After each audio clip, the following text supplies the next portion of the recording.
సభను అలంకరించినటువంటి పెద్దలు, అదేవిధంగా గద్వాల ప్రజలందరికీ మరియు గద్వాల మహిళా సోదరులందరికీ కూడా పేరు పేరున తెలంగాణ ఉద్యమాభివందనాలు తెలియజేస్తున్నాం.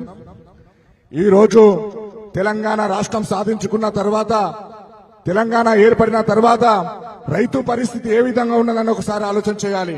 రైతు బంధు ఇస్తామన్నారు, ఇప్పటి వరకు కరెక్ట్ లేదు. రైతు బీమా ఇస్తామన్నారు, ఇప్పటి వరకు లేదు.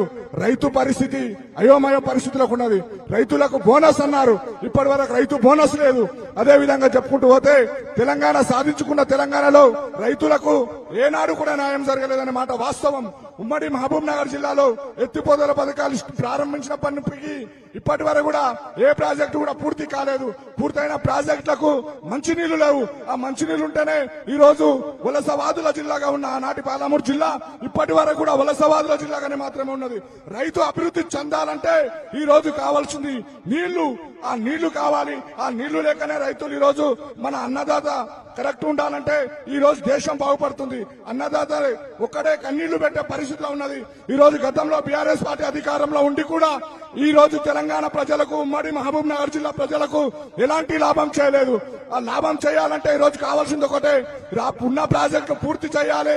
ఆ ప్రాజెక్టు పూర్తి చేసినప్పుడే రైతాంగం బాగుపడుతుంది.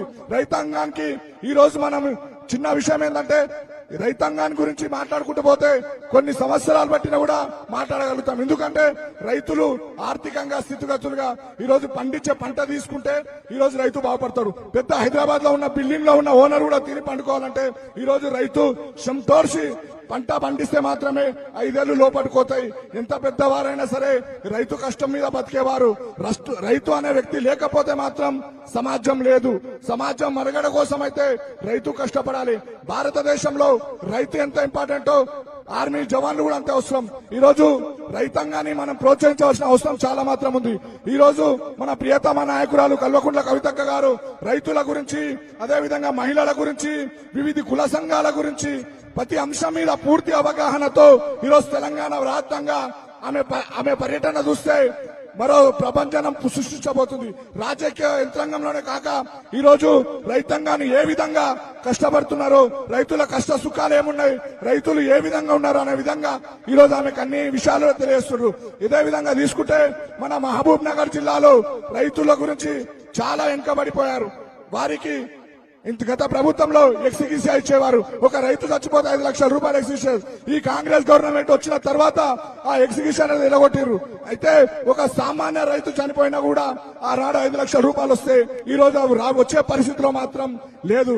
కాబట్టి రాబోయే రోజుల్లో కవితక్క గారు మేము వచ్చిన విజ్ఞప్తి చేస్తున్నాము గద్వాల సభ ద్వారా, రైతాంగానికి ఎన్నో దండుగా మీరు ఉండాలక్క. రైతాంగం మంచి చెడులో రైతు చిన్న ఇష్యూ అయినా కూడా మీ సహాయ సహకారాలు ఉండాలి. రాబోయే రోజుల్లో గద్వాల గడ్డ చాలా ఉద్యమాల గడ్డక. ఉమ్మడి పాలమూరు జిల్లా కేసీఆర్ గారు ఎంపీగా ఉండి ఆనాడు తెలంగాణ రాష్ట్రాన్ని సాధించారు. అదేవిధంగా గద్వాల గడ్డ నుంచి మీరు కూడా ముఖ్యమంత్రి స్థానానికి భారీ మెజార్టీతో గద్వాల నుంచి విజయం మనం ప్రారంభం కావాలి. గద్వాల ప్రజలు కూడా గద్వాల గడ్డలో జాగృతి జెండా ఎగరాలి. ఆ జెండా ఎగురితే మాత్రమే గద్వాల ప్రజల ఆకాంక్ష నెరవేరుతుంది. బడుగు బలహీన వర్గాల యొక్క ఆర్థిక అభివృద్ధిలోకి ముందుకు వస్తారు తప్ప ఈరోజు వెనుకబడిన ముస్లింలు చూడండి, దళితులు చూడండి, క్రిస్టియన్లు చూడండి, అదేవిధంగా బీసీ బిడ్డలు, ముదిరాజులు చూడండి, అదే యాదవ బిడ్డలు చూడండి, కుర్మ బిడ్డలు చూడండి, సాకలి మంగలి ప్రతి కులాలకి ఈ రోజు వెనుకబడిన పరిస్థితిలో ఉన్నది. వారికి రిజర్వేషన్ లేదు. ఇప్పటి వరకు కూడా చెప్పుకుంటూ పోతే ఈ రోజున్న రైతాంగాన్ని కాపాడాల్సిన బాధ్యత ప్రతి ఒక్క నాయకుడి ఉంది మాత్రమే తెలియజేస్తున్నాం. రాబోయే రోజుల్లో రైతుల గురించి పూర్తిగా సహాయ సహకారాలు అందిస్తారని ఈ వేదిక ద్వారా కల్వకుంట్ల కవితక్క గారిని మేము పేరు పేరున ధన్యవాదాలు తెలుస్తున్నాం. ఈ కార్యక్రమాన్ని ఇచ్చేసినటువంటి గద్వాల ముద్దు బిడ్డలందరూ కూడా మరోసారి పాదాభివందనాలు తెలియజేస్తున్నాను. ఈ అవకాశం కల్పించినటువంటి గద్వాల ప్రజలందరికీ ధన్యవాదాలు తెలుస్తున్నాను. జై తెలంగాణ, జై జాగృతి, జై జాగృతి. కవితక్క గారి నాయకత్వం.